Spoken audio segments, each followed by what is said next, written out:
Bonjour les renards, c'est Buldo. Et on se retrouve sur une vidéo assez tranquille où je vais vous parler de mes coups de cœur de l'année 2020, donc de ce qui m'a marqué dans l'année 2020. Nous allons commencer par les animés. A la base, je voulais vous parler de tous les animés que j'ai vus pendant l'année 2020, mais je me suis dit que ça ferait une vidéo vraiment beaucoup trop longue et ce serait un peu ennuyant.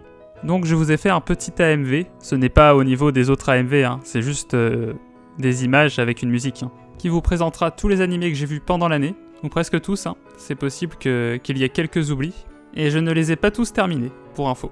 Après cet AMV, je vous parlerai de mes 3 coups de cœur de l'année, niveau animation. Puis ensuite nous parlerons des jeux vidéo.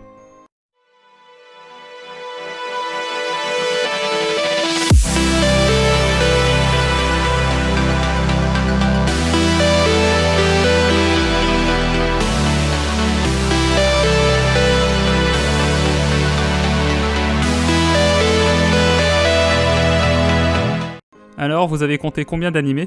J'aimerais bien avoir votre réponse en commentaire, si vous avez essayé de compter. D'ailleurs, si un de ces animés a piqué votre curiosité, vous pouvez très bien m'en parler sur mon Discord, mon Twitter, ou même en dessous de cette vidéo, et je vous donnerai plus d'informations à son sujet. Et mon impression dessus aussi. Je tiens aussi à noter qu'il y a des animés que j'ai vraiment adorés dans cette liste, mais ce ne sont pas vraiment des animés de l'année, donc je ne les ai pas comptés dans mon top 3. Et je préfère aussi les animés de mon top 3. Tout d'abord, nous avons ID Invaded, un animé que j'ai regardé vers le début de l'année, et je n'ai pas fait de critique dessus, maintenant que j'y pense, donc je ne peux pas mettre de lien pour vous rediriger vers la vidéo, c'est un peu dommage ça. Mais c'est un animé que j'ai énormément apprécié, car j'adore déjà les animés de détective, les enquêtes, les mystères, les combats mentaux, c'est vraiment mon kiff, donc j'aime beaucoup les thrillers. Et ce que j'ai adoré dans cet animé, c'est que le protagoniste se retrouve transporté dans les rêves de criminels, ce qui nous fait visiter plusieurs mondes tout aussi étranges les uns que les autres. Et donc on voit beaucoup de paysages très diversifiés et peu communs à la réalité. Mais comme je vous le dis précédemment, j'ai beaucoup aimé l'aspect enquête aussi. En deuxième position, nous avons Décadence. Alors si vous voulez plus de précisions sur l'animé, vous avez le lien de ma vidéo en haut à droite. Et pour vous dire ce qui m'a plu dans cet animé, c'est déjà le monde un peu post-apocalyptique, j'ai beaucoup accroché. Les personnages m'ont beaucoup plu aussi. Le fait de vivre dans une cité avec les monstres qui attaquent. Et j'ai adoré Kaburagi et Natsume aussi comme personnages. Ils étaient vraiment géniaux. Les 2 personnages principaux là, c'était des petites pépites. L'opening est vraiment génial aussi. Mais bon, je me base pas trop sur l'opening habituellement pour noter. Même si des fois, ça peut me décider un peu sur certains animés. Mais j'ai beaucoup aimé aussi le sort de retournement de situation qu'on apprend dès l'épisode 2. J'aime beaucoup quand un animé arrive à me surprendre en fait. Et Décadence a plutôt bien réussi son coup à ce niveau-là. Car dès l'épisode 2, il amène beaucoup de nouvelles mécaniques. Je parle un peu comme si je parlais d'un jeu là, c'est un peu bizarre. Mais vous verrez. C'est assez particulier, je sais que ça plaira pas forcément à tout le monde, mais j'ai beaucoup aimé ce côté-là. Et je pense que c'est en majorité pour ça qu'il est 2ème dans mon top de l'année. Et pour terminer, le top 1 de cette année, qui est d'ailleurs dans mes meilleurs animés, tout animé confondu je pense, c'est bien sûr Munu na Nana, Talentless Nana, Nana sans talent, si vous préférez. Alors j'en ai pas mal parlé déjà dans une vidéo, comme pour Décadence, je vous mets le lien en haut à droite. En plus je spoil pas trop l'animé dans la vidéo. Même peut-être pas assez, au final. Et ce que j'ai beaucoup aimé dans l'animé, c'est que déjà c'est un thriller, donc j'aime beaucoup les thrillers, comme j'ai dit précédemment. Il arrivait à me surprendre aussi, sur pas mal de choses, pas mal de situations assez imprévisibles, que j'ai beaucoup appréciées. Les personnages étaient vachement intéressants aussi. Je les trouvais assez intéressants au niveau psychologique. Ils étaient assez malins en général. Je trouve qu'ils représentaient vraiment bien les humains en général.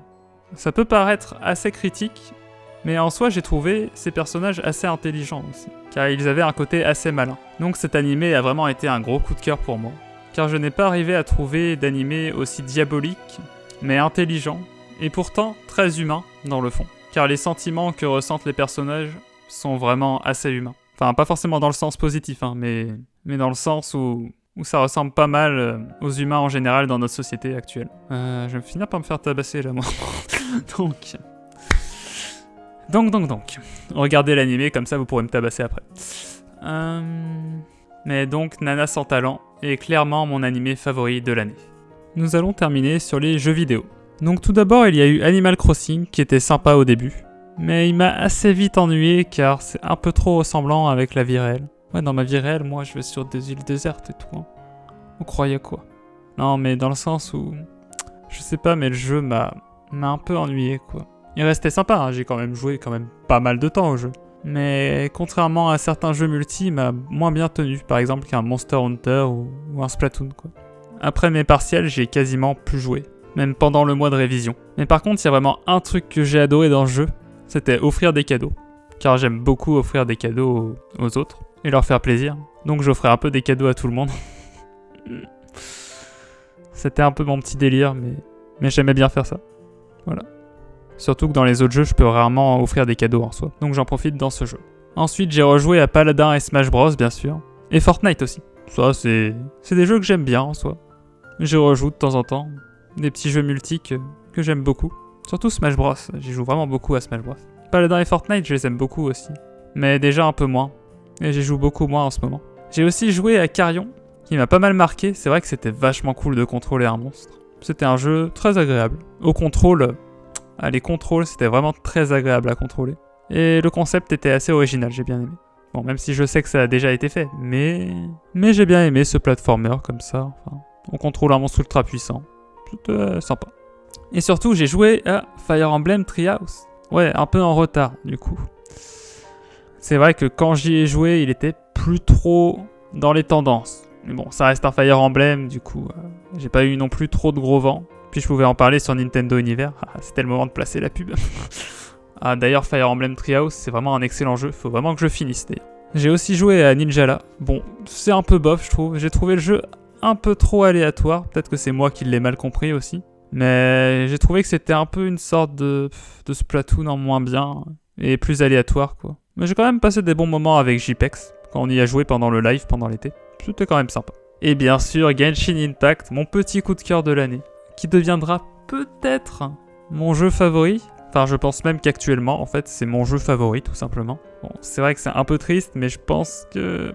j'hésite. Peut-être que sur le multi, je vais quand même garder Monster Hunter. Parce que quand même, Monster Hunter, j'aime beaucoup. Enfin bon, je vais peut-être me calmer, là, je change de sujet. Mais en tout cas, Genshin Impact, ça a vraiment été un gros coup de cœur. J'adore les personnages. L'histoire, au final, est sympa aussi. Bon, c'est pas non plus waouh, genre c'est pas One Piece quoi. J'ai même pas lu One Piece.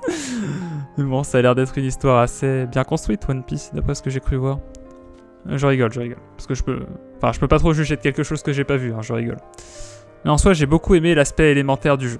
Les combinaisons élémentaires, tout ça, ça m'a un peu fait penser à Spellbreak. Ah oui, d'ailleurs, c'est vrai que j'ai joué à Spellbreak aussi cette année. Un jeu de magicien Battle Royale. Avec justement aussi des combinaisons élémentaires. Puis j'aime beaucoup l'aspect RPG de Genshin, monde ouvert aussi. Oh là là, je kiffe ce jeu. J'aime quasiment tout dans le jeu, c'est... On dirait un fanboy, mais... En fait, je suis pas vraiment fanboy non plus. C'est juste que j'ai juste trouvé un jeu que j'adore. Mais je suis pas vraiment fanboy dans le sens où je vois quand même que le jeu a pas mal de défauts. Par exemple, en multi, c'est vrai qu'il a quand même énormément de bugs. Et même si ça fait rire des fois, bon, c'est un peu chiant des fois aussi. Puis il y a d'autres choses qui pourraient être améliorées, comme le fait par exemple que c'est un gacha, loul. Et je n'aime pas trop les gachas à la base. Enfin, un excellent jeu. Rien à redire là-dessus. Il est bien parti pour devenir mon jeu favori, s'il ne l'est pas déjà. Il a oublié Among Us. Je me rends compte que j'ai toujours du mal à parler des animés que j'aime vraiment en fait. Ou à expliquer pourquoi je les aime vraiment. Mais bon, c'est peut-être pour ça qu'ils me plaisent autant en soi. Même si c'est un peu emmerdant d'avoir du mal à parler de son top 3.